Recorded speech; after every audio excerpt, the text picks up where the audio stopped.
Good evening and welcome to Bharat News on Bharat TV. My name is Shajeev Jagannathan and here are tonight's top headlines. President Trump proposes a FEMA overhaul amid hurricane recovery efforts. Meanwhile, President Trump also vows to answer to recent mysterious drone sightings that have sparked public intrigue. Kristi Noem is confirmed as Secretary of Homeland Security, bringing fresh leadership to the department, and RFK Jr. announces an initiative to combat addiction through wellness farms. And Indian American lawmakers push back against President Trump's birthright citizenship executive order. And in Indian news, PM Modi pays tribute at the National War Memorial on Republic Day, while Mamata Banerjee protests an incident involving the Republic Day police band, and Amit Shah promises to tackle infiltration and clean Delhi's Yamuna in 3 years. Mukesh Ambani unveils plans for the world's largest data center in Jamnagar, and internationally, South Korea's President Yoon faces indictment for alleged abuse of power through martial law. So let's dive right into tonight's details. President Donald Trump has renewed his criticism of the Federal Emergency Management FEMA, suggesting sweeping reforms or even dismantling the agency. While touring North Carolina neighborhoods devastated by Hurricane Helene, Trump announced plans to sign an executive order creating a task force to evaluate FEMA's effectiveness. The president has long criticized the agency, claiming it has failed disaster victims and operates inefficiently. Legal experts, however, highlight that Trump lacks unilateral authority to eliminate FEMA, as doing so would require congressional approval.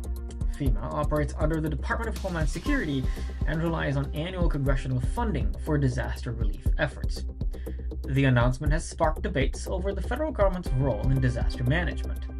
And observers note that Trump's remarks reflect his broader push to streamline federal agencies and combat bureaucracy.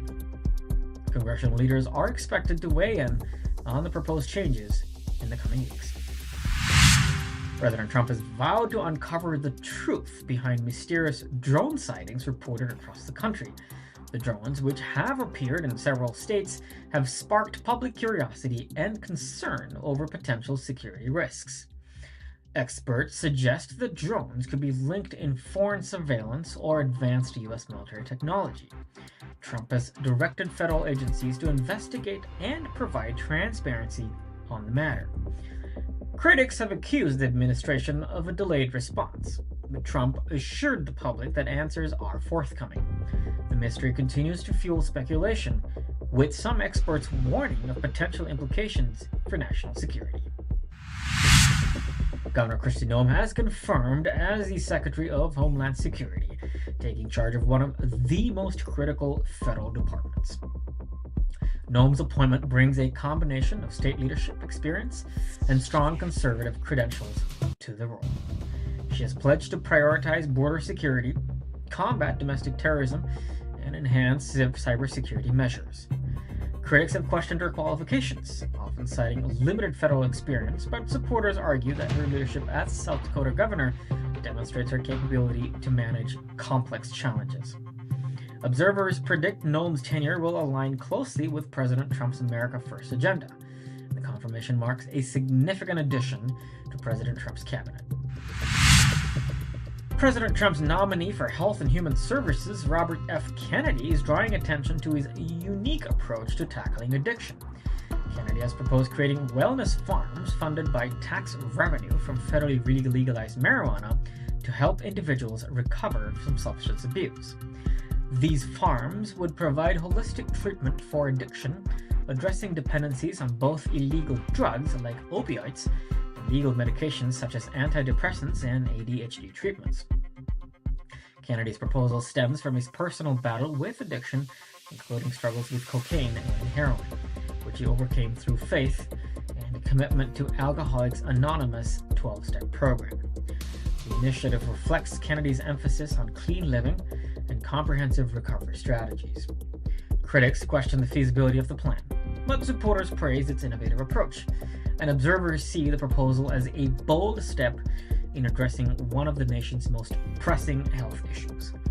Kennedy's vision is expected to play a pivotal role in shaping the administration's health agenda. Indian American lawmakers have voiced strong opposition to President Trump's executive order ending birthright citizenships. Representative Pramila Jayapal, Ro Khanna, and Raja Krishnamurthy described the order as unconstitutional and a violation of the 14th Amendment. They warned that the policy could lead to statelessness for many children and excarcerate discrimination. Lawmakers emphasized the contributions of immigrant communities to American society and urged the administration to reconsider the policy. Observers predict that a legal battle over the executive order will have far-reaching implications for immigration reform in the U.S. Prime Minister Narendra Modi led the nation in paying tribute to India's martyrs at the National War Memorial on Republic Day. The solemn ceremony was attended by military leaders, government officials, and foreign dignitaries. Modi emphasized the sacrifices of India's armed forces in safeguarding the nation's sovereignty. The event also featured a spectacular parade showcasing India's military might and cultural diversity. Observers noted the increased focus on indigenous defense technologies during the celebrations. And public participation and patriotic fervor marked the day as a unifying moment for the country. West Bengal Chief Minister Mamata Banerjee has criticized the exclusion of the state's police band from participating in Republic Day celebrations at Raj Bhavan.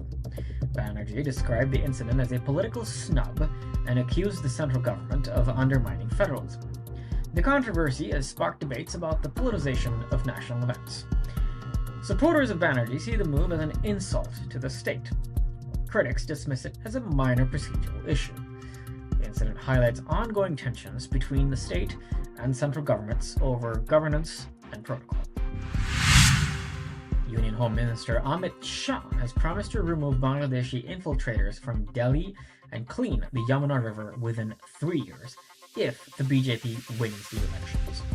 Shah criticized opposition parties for failing to address these issues and emphasized the BJP's commitment to transformative change. Critics have questioned the feasibility of the promises, citing the complexity of the challenges. And observers note that Shah's statements aim to mobilize voter support by focusing on pressing local concerns. The announcements underscore the BJP strategy of combining development with national security narratives.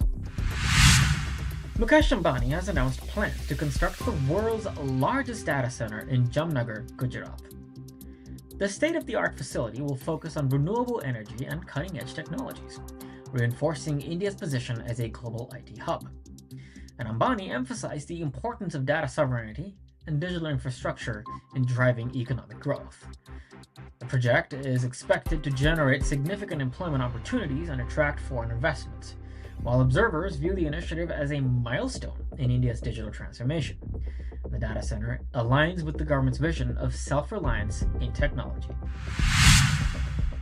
South Korean President Yoon Suk-yeol has been indicted on charges of abuse of power related to the imposition of martial law during anti-government protests.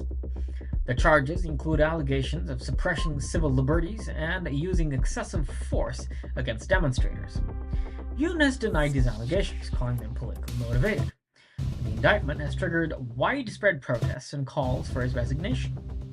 Observers note the case underscores deep divisions within South Korea's political landscape, and the outcome of the trial is expected to have significant implications for the country's democratic institutions. That concludes tonight's news on Bharat TV. My name is Shajiv Jagannathan. For more updates on these stories and others, visit our website or follow us on social media. We'll see you next time.